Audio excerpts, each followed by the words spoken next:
Hi everyone, আসসালামু আলাইকুম and welcome back to my channel. This is Taiyeba. তো আজকে আমি তোমাদের সাথে ছোট্টখাট্ট আমার মর্নিং ব্লগ শেয়ার করব। তো সকাল সকাল আমি ঘুম থেকে ওঠার অনেক চেষ্টা করি, খুব একটা সকাল আমি উঠতে পারি না। 7:30টার দিকে উঠে গিয়ে আমি বারান্দায় চলে যাই। তো আজকের দিনটা খুবই পরিষ্কার এবং খুবই সুন্দর একটা দিন, বাট কিছুক্ষণ পরপরই বৃষ্টি হচ্ছে, আবার আকাশ পরিষ্কার হচ্ছে, আবার বৃষ্টি হচ্ছে, আবার পরিষ্কার হচ্ছে, এরকমই চলতেছিল। তো ফ্রেশ হওয়ার পরপরই আমি আমার ফেসটাকে এই ফেস ওয়াশ দিয়ে ধুয়ে নিই। আমি বিগত কয়েকদিন থেকে এটা ইউজ করছি অ্যান্ড আমার কাছে ভালোই লাগছে। তো ফেস ওয়াশ করার পর স্কিন কেয়ারের ক্ষেত্রে খুব মিনিমাল একটা রুটিন থাকে আমার। জাস্ট এই এসেন্সটা আমি ফেসে ইউজ করি অ্যান্ড অন্য কোনো কিছু অ্যাপ্লাই করি না। অ্যাজ এ ময়শ্চারাইজার এটাই আমি ব্যবহার করি। তো আফটার স্কিন কেয়ার আমি এক গ্লাস পানি খাই অ্যান্ড এরপরে চলে যাই নিজের জন্য গ্রিন টি বানাতে। আর বিগত 2 সপ্তাহ থেকে আমি গ্রিন টিটাকে কন্টিনিউ করতেছি অ্যান্ড আমার কাছে মনে হচ্ছে এটা আমার লেজিনেসটাকে অনেকখানি কাটাচ্ছে। সকালবেলাটা আমি নিজেকে অনেক অ্যাক্টিভ ফিল করি। আচ্ছা, তো গ্রিন টি নিয়ে আমি চলে যাই ব্যালকনিতে অ্যান্ড কিছুক্ষণ টাইম স্পেন্ড করি। আর সকালবেলার আবহাওয়াটা আজকে অনেক সুন্দর ছিল, আমার কাছে অনেক ভালো লাগতেছিল বারান্দায় দাঁড়ায় থাকতে। তো এরপর আমি চলে যাই আমার পড়ার টেবিলে অ্যান্ড একটু পরে আমি বলছিলাম যে বৃষ্টি হচ্ছিল, তো বৃষ্টি শুরু হয়ে যায় অ্যান্ড ওই টাইমে একদমই আলো আসতেছিল না আমার পড়ার টেবিলে। সো আমি লাইট অন করে নিই। তো আমি এই 2টে স্টাডি প্ল্যানার গিফট পাই। কয়েকদিন থেকে আমি আম্মুকে বলতেছিলাম যে আমার রুটিনগুলো সুন্দরভাবে গুছিয়ে লেখার জন্য একটা ডায়েরি দরকার। তো আমার আম্মু বেশ কয়েকদিন থেকে এরকম স্টাডি প্ল্যানার দেখতেছিল। সো আমাকে পরে এটা অর্ডার করে আমাকে সারপ্রাইজ দিয়ে দেয়। তো যাই হোক, একটা হইলেই হইতো, বাট আম্মু 2টা দিছে। আমার রেড কালারটা অনেক বেশি পছন্দ হয়েছে, এটা আমি রেখে দিব, এটাতে আমি কোনো ধরনের লেখালেখি করব না। আর ব্রাউন কালারটাও ঠিক আছে, কিন্তু ব্রাউন কালার এগুলো একটু ভারী ভারী হওয়ার কারণে এটা উল্টাতেও কষ্ট হচ্ছিল অ্যান্ড এটা বটাও কঠিন। তো যাই হোক, রেড কালারটা আমার মোস্ট ফেভারিট, সো এটা আমি রেখে দিচ্ছি আর এটা আমি ইউজ করবো এখন। অ্যান্ড আফটার দ্যাট আমি অনলাইনের মধ্যে আমার ক্লাস খোঁজা শুরু করি।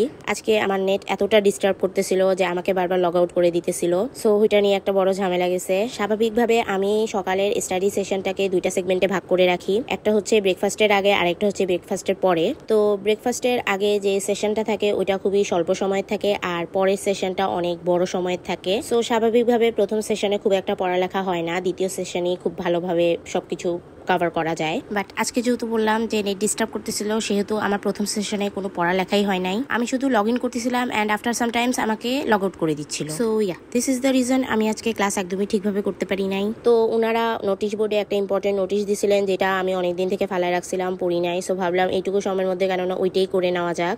তো নোটিশ পড়ার পর কিছু ইম্পর্টেন্ট লাইন্স মনে হলো যে এগুলা আমি যদি নিজে লিখে রাখি তাহলে আমার ভালো মনেও থাকবে আর আমি বারবার দেখতেও পারবো। আর চোখের সামনে যদি নোটিশটা থাকে তাহলে ভালোই মনে থাকবে আমার। আচ্ছা, তো এরপর আমার ব্রেকফাস্ট রেডি হয়ে যায়, আমি খেতে চলে যাই। আজকের ব্রেকফাস্টে ছিল মূলত পরোটা, ডিম ভাজি। তো এতগুলো পরোটা আবার আমার একার জন্য না, সবার পরোটা একসাথে একই প্লেটে রাখা হয়েছে, তাই এতগুলো মনে হচ্ছে, বাট এটা একা আমার না। সো এটুকুই। এরপরে কিছু টাইম আমি আমার বিজনেসে দিই আর এখানে আমি খুব কম টাইম দিছি, 15 থেকে 20 মিনিটের মতো, কারণ একজনের অর্ডার ছিল আর উনি আমাকে রিসেন্টলি বলেন যে কয়েকটা চেঞ্জেস আনবেন আর ওনার ডেলিভারিটাও কালকেই ছিল, যার কারণে আমাকে খুব স্বল্প সময়ের মধ্যে এই চেঞ্জেসটা আনতে হতো। খুব একটা কঠিন ছিল না, খুবই কম সময়ের মধ্যে আমার কাজটা শেষ হয়ে যায়। এরপরে আমি পার্সেলটা নিয়ে নিজেই চলে যাই ডেলিভারি দিতে, কারণ আমার বাসা থেকে উনার বাসার রিক্সা ভাড়া হচ্ছে মাত্র 20 টাকা। সো আই থট কেননা এই কাজটা নিজেই করে ফেলা যাক, এত কাছেই যেহেতু সেহেতু আমি গিয়ে দিয়ে আসি। সো লাকিলি এই টাইমে বৃষ্টি হচ্ছিল না, কারণ বাসায় আসার পর দেখি আবারও বৃষ্টি হচ্ছে অ্যান্ড আল্লাহর রহমতে এর মধ্যে আমি বাসায় ব্যাক করে ফেলি। তো আমার পার্সেলটা পাওয়ার পর উনি অনেকটাই খুশি হয়েছিলেন এবং ওনার এক্সপ্রেশনটা দেখার মতো ছিল। আর যখন কোনো কাস্টমার এভাবে এক্সপ্রেশন দেয় তখন আসলে অনেক ভালো লাগা কাজ করে। সো এরপরে আমার সেকেন্ড সেশন শুরু হয় স্টাডির অ্যান্ড ইউ নো হোয়াট, এই টাইমেও আমার ইন্টারনেটের বাজে অবস্থা। সো যেহেতু আর ক্লাস করাই যাচ্ছে না, তো কি করার, আমি বই রিডিং দিতে চলে যাই আর সাথে নিজের জন্য 1 কাপ আদা চা বানিয়ে নেই।